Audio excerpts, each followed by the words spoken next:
Hi. I thought it would be a good idea right now to have a little talk about vampires. Vampires are pretty much everywhere these days. They're in books, they're in films, and they're on TV. So most of you probably think you have a pretty good handle on what vampires are all about.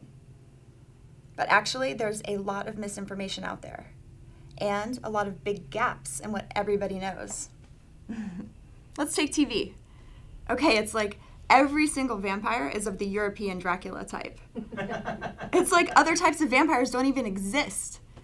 And the US Census still doesn't even have a category for vampires. Admittedly, it's hard to estimate because it's nearly impossible to tell the difference between a town with vampires and a town where people just happen to like to bite each other a lot. What I'm trying to say is, a lot of you probably think you know a lot more about vampires than you actually do. So I'd like to start by dispelling a few common myths about vampires. Myth number 1. Everyone a vampire bites becomes a vampire.